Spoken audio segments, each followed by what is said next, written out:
Welcome once again for an episode on Security Unwired, where we address tech with intent and peace with purpose. Today with me is Naomi Kilungu. Welcome, Naomi. We're in Nairobi, Kenya today, your home. Naomi is the founder of AI for Peace Africa organization, and she's also the researcher in the deployment and application of tech and AI in warfare and armed conflict, especially across Africa. Welcome. Thank you so much, Sarah.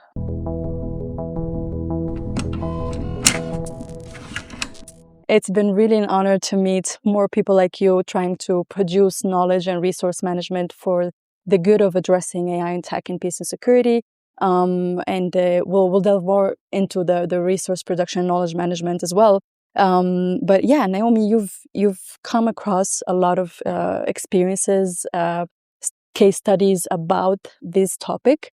And I want to know, especially from your perspective as someone who's at the same time promoting AI for peace and revealing the implications of AI against peace, right? First of all, what do you think are like the key differences between some of the cases you've come across of armed conflict in Africa with this excessive deployment and dependency on AI and technology versus other ones that are not really tech facilitated? Before I have seen many locations in terms of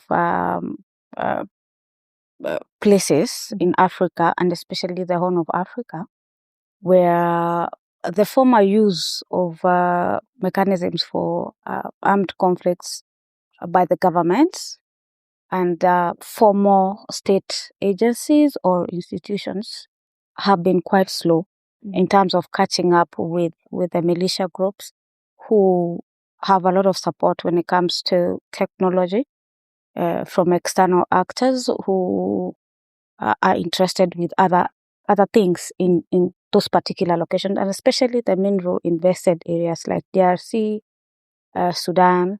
It has taken a lot of time for them to awaken to the reality. But right now, there are right steps by the state agencies in these governments to actualize technology in the warfare. And we've seen it with Somalia. With Al-Shabaab, there has been quite ahead when it comes to use of drones with support of other groups from Middle East, and especially the Houthis. And in fact, they have done a lot of trainings. They are well equipped. There are a lot of purchases. In fact, data shows that it's one of the key supply chains of such weapons, automated weapons into the region, which normal military agencies, African Union and Kenya, Kenya has done a lot of work there, the Kenyan Defense Forces. So that is the observation that it's quite slow when they use the non-AI mechanisms. Yes.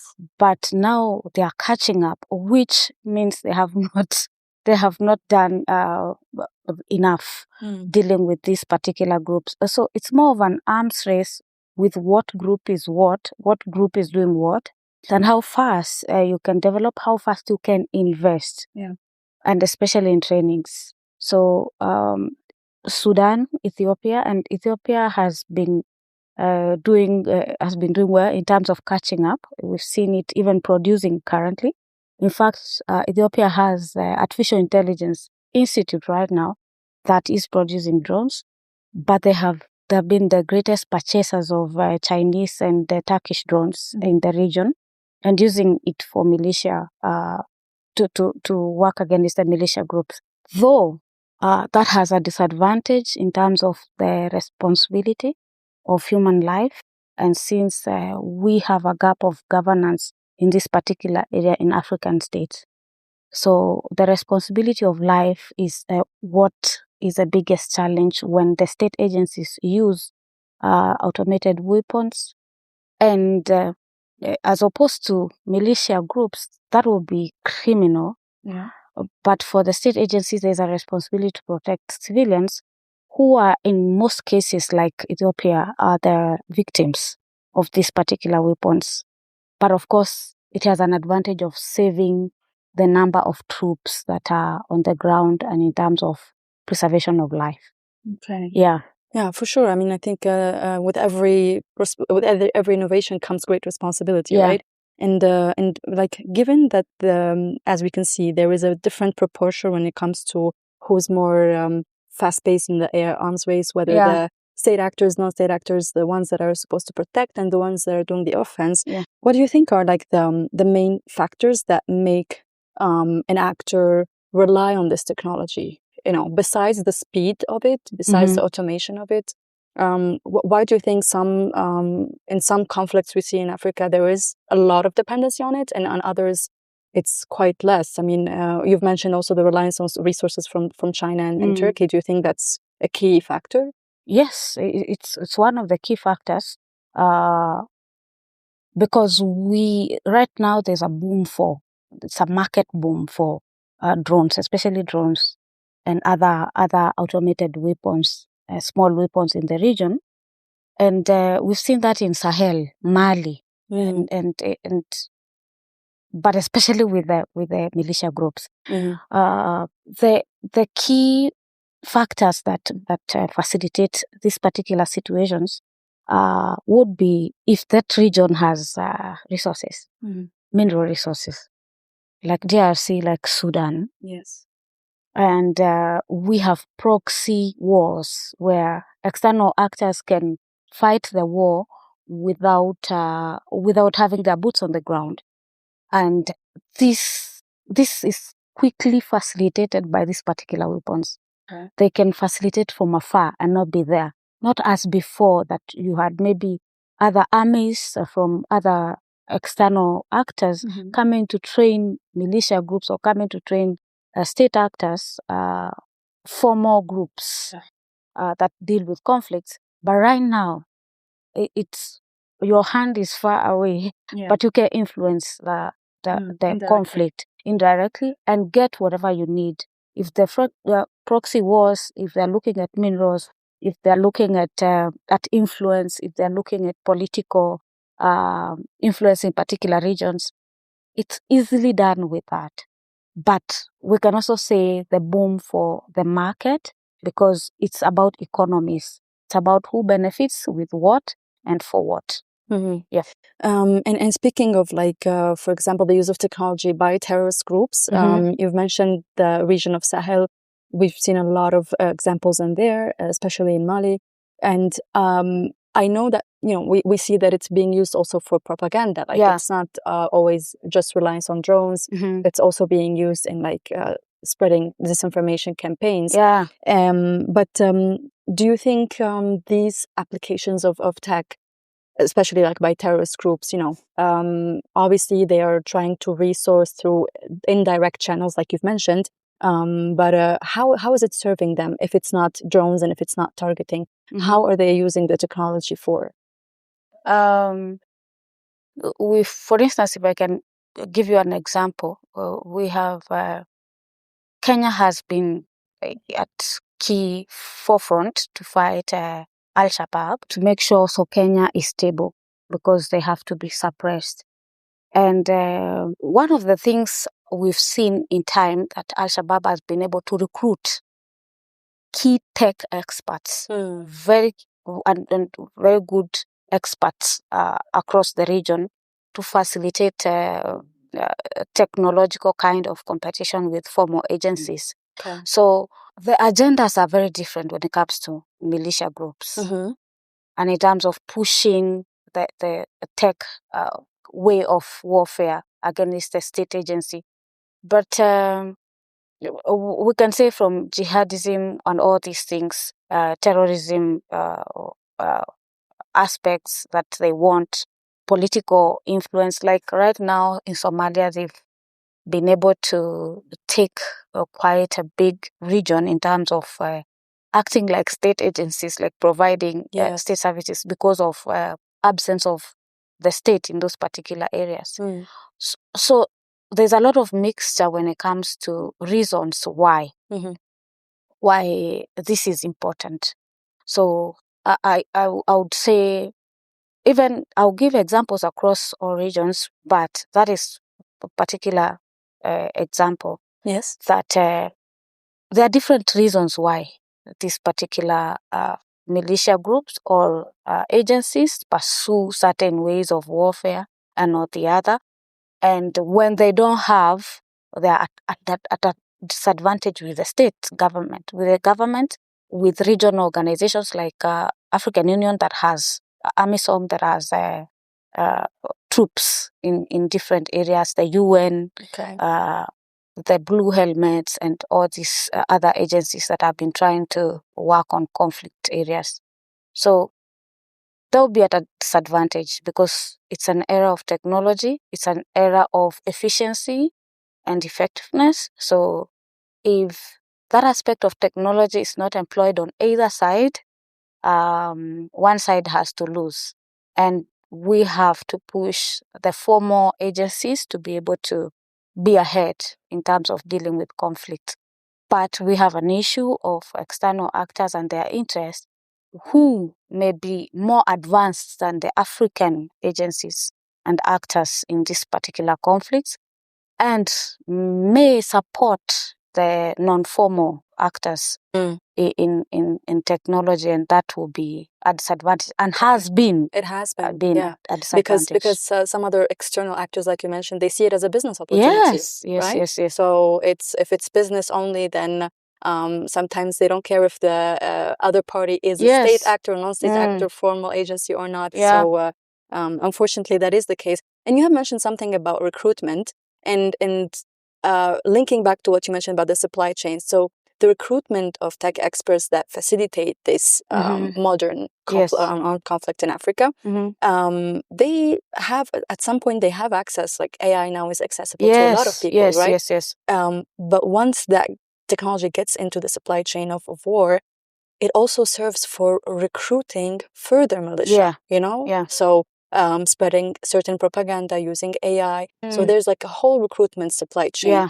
And I guess this is what leads me to the role of civilians in this, because they are involved in so many ways, both impacted and actors. What do you think is the perception of people that have been affected by conflict in Africa, whether in the Sahel or the Horn of Africa, any region that you have come across? What is their perception about technology? Do they see it as the solution, the light at the end of the tunnel, or do you think most of them see it as the biggest weapon facing them?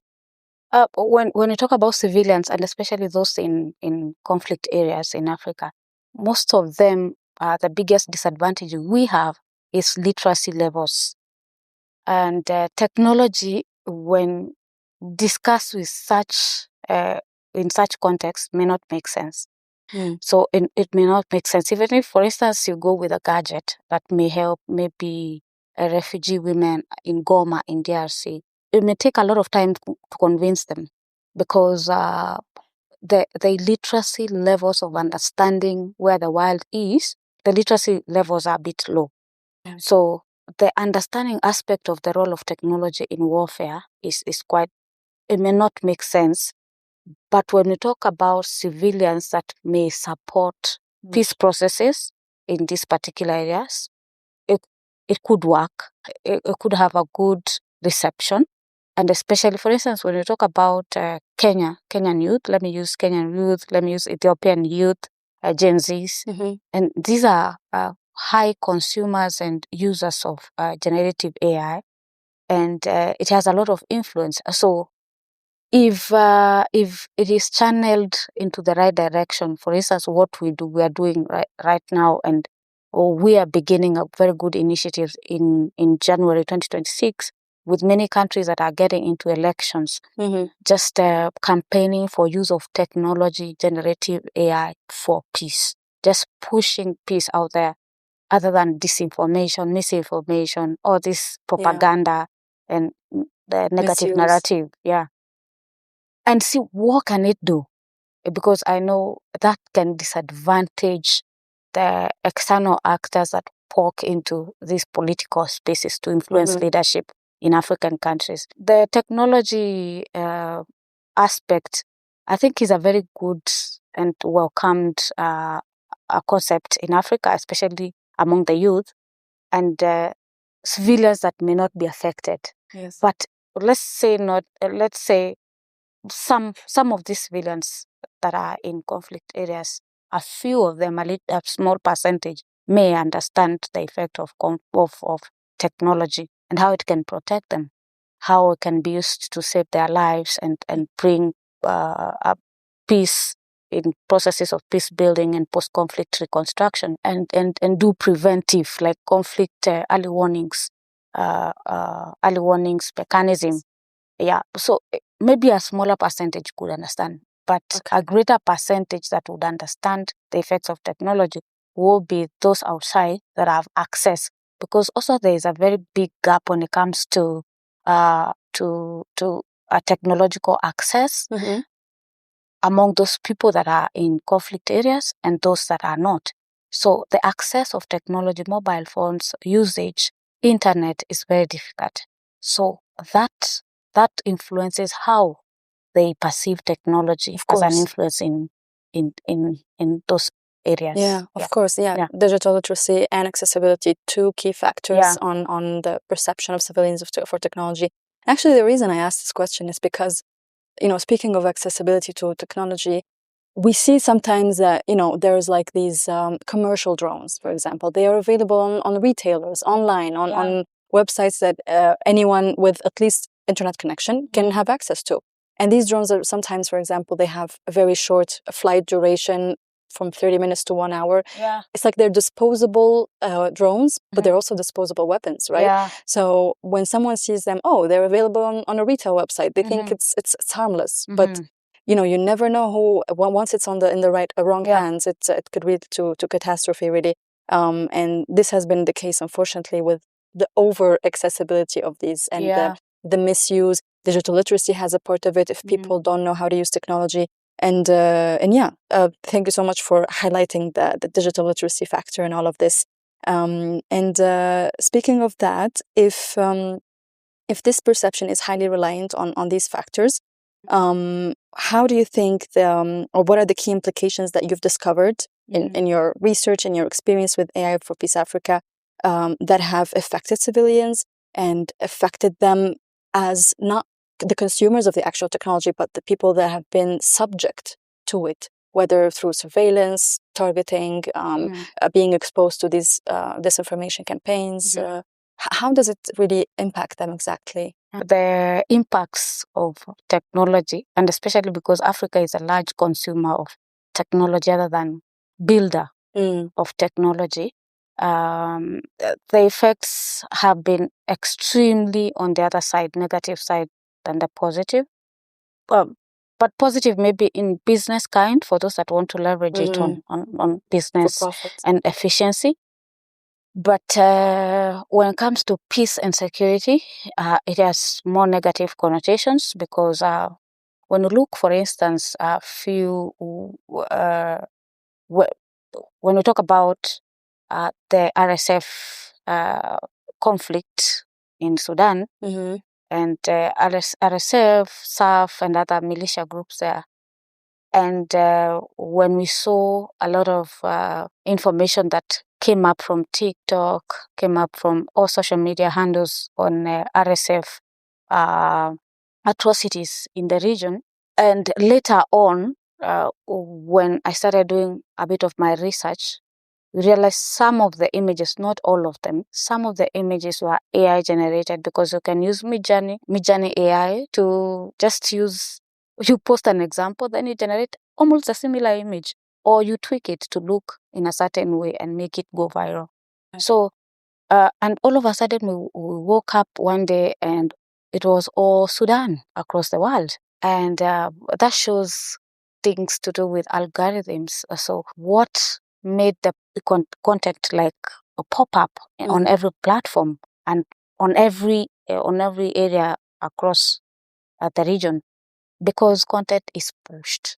Someone can determine what you will feed on social media in a day. And especially the designers or those that are doing the proxy wars can decide what are you feeding today in particular region. And that is misinformation and disinformation. Those are two different. The disinformation and misinformation affects the perceptions of the consumers. And that has been key when it comes to African context. So if certain perceptions are pushed and consumed, and especially for the young generation that is always on the phone and consuming content on TikTok and everywhere, and not looking to verify information, it has a lot of influence in terms of decision making, how they are going to elect their leaders, how they perceive governments, leadership, and so forth. That's also we can see a lot of protest uprising across regions because a perception is gained, whether good or bad. It has all to do with decision making of the populace in these particular areas.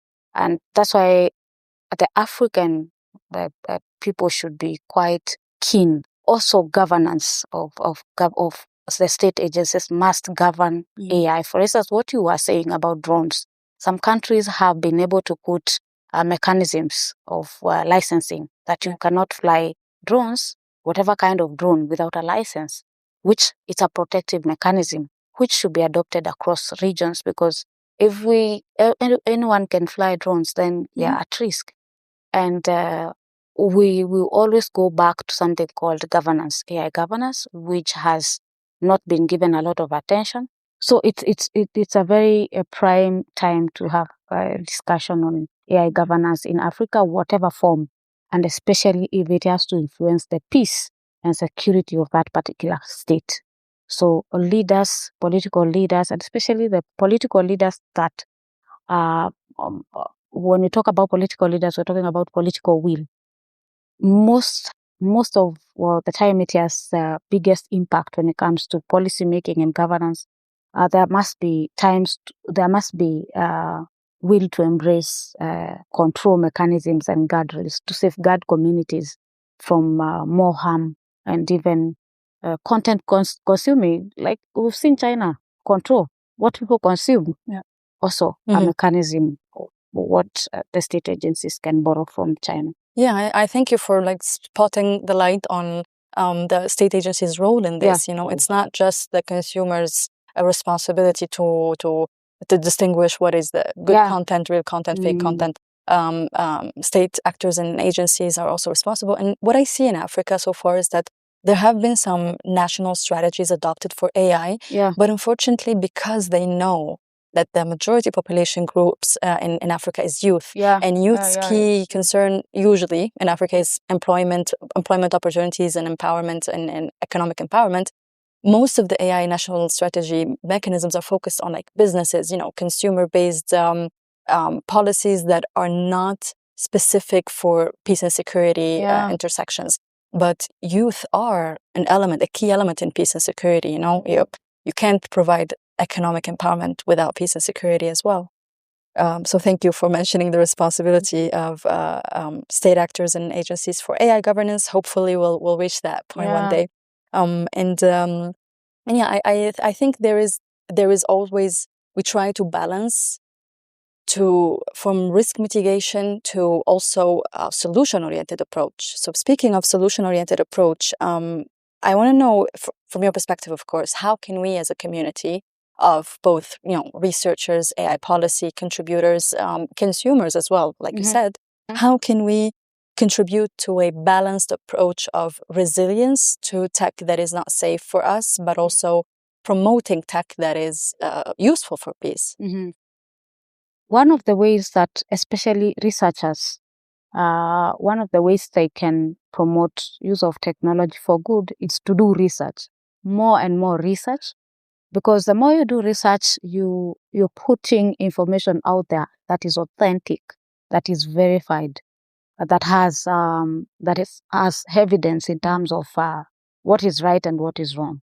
So if we have a lot of attention, or even more attention towards AI and peace, it could make, because most of the designers, when it comes to technology, they are seeking at those gaps. They're looking at those particular gaps that are in the research.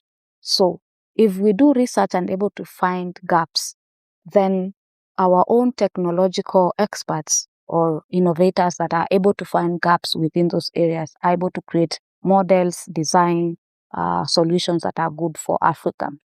But also we must talk about how our own indigenous mechanisms can be localized in terms of use if we are not building AI, but cannot be done when there is governance, like control mechanism of the use. As people, as stakeholders, policymakers, as people in leadership, as the young people that are working in intersections of technology, security, and peace, we must have conversations across the continent on this particular issue, not assuming. There's a lot of assumption right now that AI is a farthing object that may not come to our reality, but it is here. It is a reality because we are consuming it daily. It's affecting a lot of things in our daily life. So, like what AI for Peace Africa is doing, we are having a conference 2026 in Nairobi, where we are bringing in different stakeholders from every area, policymakers, government actors, regional organizations, IOs, and discuss the effects of AI. Okay. So it's one of the ways we can bring awareness and engagement in the concept of AI and peace, because when we leave it, we'll catch up with it quite late. Yes. And again, we must also invest, governments, state agencies, investors must invest in innovative peace other than war. We must create those tools. We must create mechanisms. We must build peace tech to do preventive, to do post-conflict, to manage peace and transitions and so forth when it comes to peace. So these are some of the areas that we will discuss in terms of investment. What is the investor value when we do peace? How do you measure impact when you invest in peace? And these are some of the questions that we'll be asking, also showcasing some organizations' work. We need more initiatives like this, more multi-stakeholder dialogues like this to bring more, show that there are also business opportunities for tech-facilitated peace initiatives, right? Yeah. And especially if they are youth-led, we want more youth in the front of this, including these stakeholders. You mentioned investors, you mentioned perhaps policymakers, technologists, and researchers. And I wanted to ask you from one researcher to another. As a researcher, what do you think is the challenge that you have in knowledge production that the other stakeholders that I mentioned do not have? I'm just out of curiosity, because I've seen your work. You've done a lot of great work, and I want to know what you've been through to get to that. Because I'm in academics, I'm in academia. I also teach at a university. One of the key issues as a global South scholar is experiencing of gatekeeping in different academic gates where you can share and share your work and share your research. So still in Africa, we still have the second-hand kind of peak when it comes to researchers in that particular area. So does it influence funding in research? So for instance, when I do research, I'm a very practical also person, theoretical and also practical. I transition both. I want to create an item, I want to create an object, I want to create a tool from the gap that I have found. And it becomes quite difficult when there's no attention, or there's the second hand of look into the work. We need our work to be taken seriously. Yeah, as African scholars, still there's a lot of gatekeeping. No. So that is one of the challenges, but I have overcome the challenge. How? Give us a secret. Yes, I have overcome the challenge because I'm a very liberal person as a young African. So I came up with my own mechanism of sharing my research work. I do my research work, I share it freely on LinkedIn, articles. I share it on academia.edu, ResearchGate. Open access sources. Yes. Amazing. And I have done my work. You will not give me 6 months to publish what should be known tomorrow. Yes. So, and urgency is a factor. Thank you. Yeah. And I have been able to do that. And currently I'm writing a book on my own terms, publish it publicly on my own terms. So those are some of the ways I have overcome the challenges of an African research. That's really, really, really inspiring.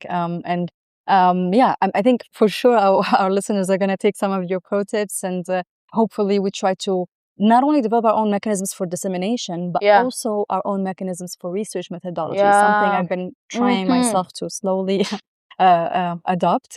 Like you said, the urgency factor can be difficult. I myself have had this issue with, late publication, slow processes with research on the conflict in Sudan.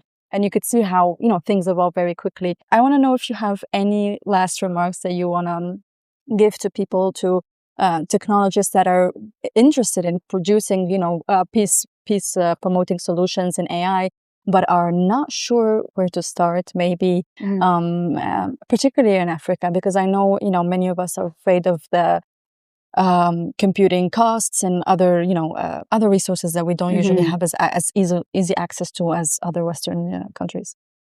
What I can say, there are a lot of free resources out there, free access from even big universities like Oxford, Harvard, Stanford. There's so many free places where beginners can begin studying, do short courses, do practical courses, trainings, and so forth. So the places and platforms for beginners are there because they are free. Simply learn. It's a platform where you can begin learning AI. Because most of the AI that I know, it's self-taught.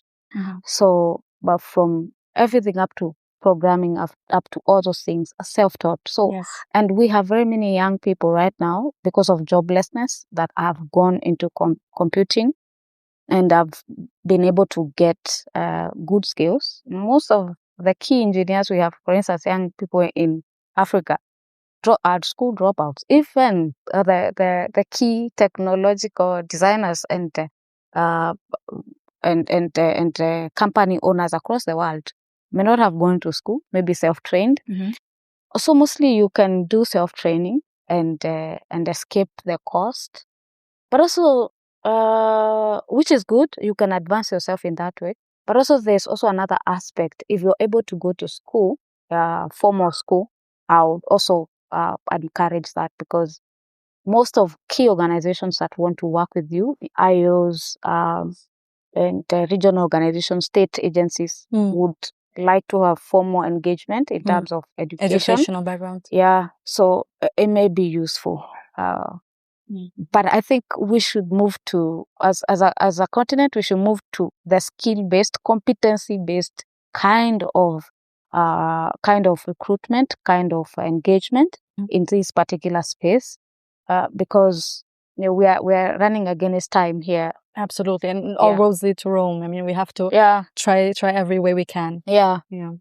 Thank you so much, Naomi. This has been so insightful. I really encourage all our listeners to check out AI for Peace Africa's initiatives and perhaps future research upcoming and your book. I'm really looking forward to that. Really good luck with that. Thank you. Thank you so much, Sarah. See you again in another episode of Security Unwired, where we address tech with intent and peace with purpose.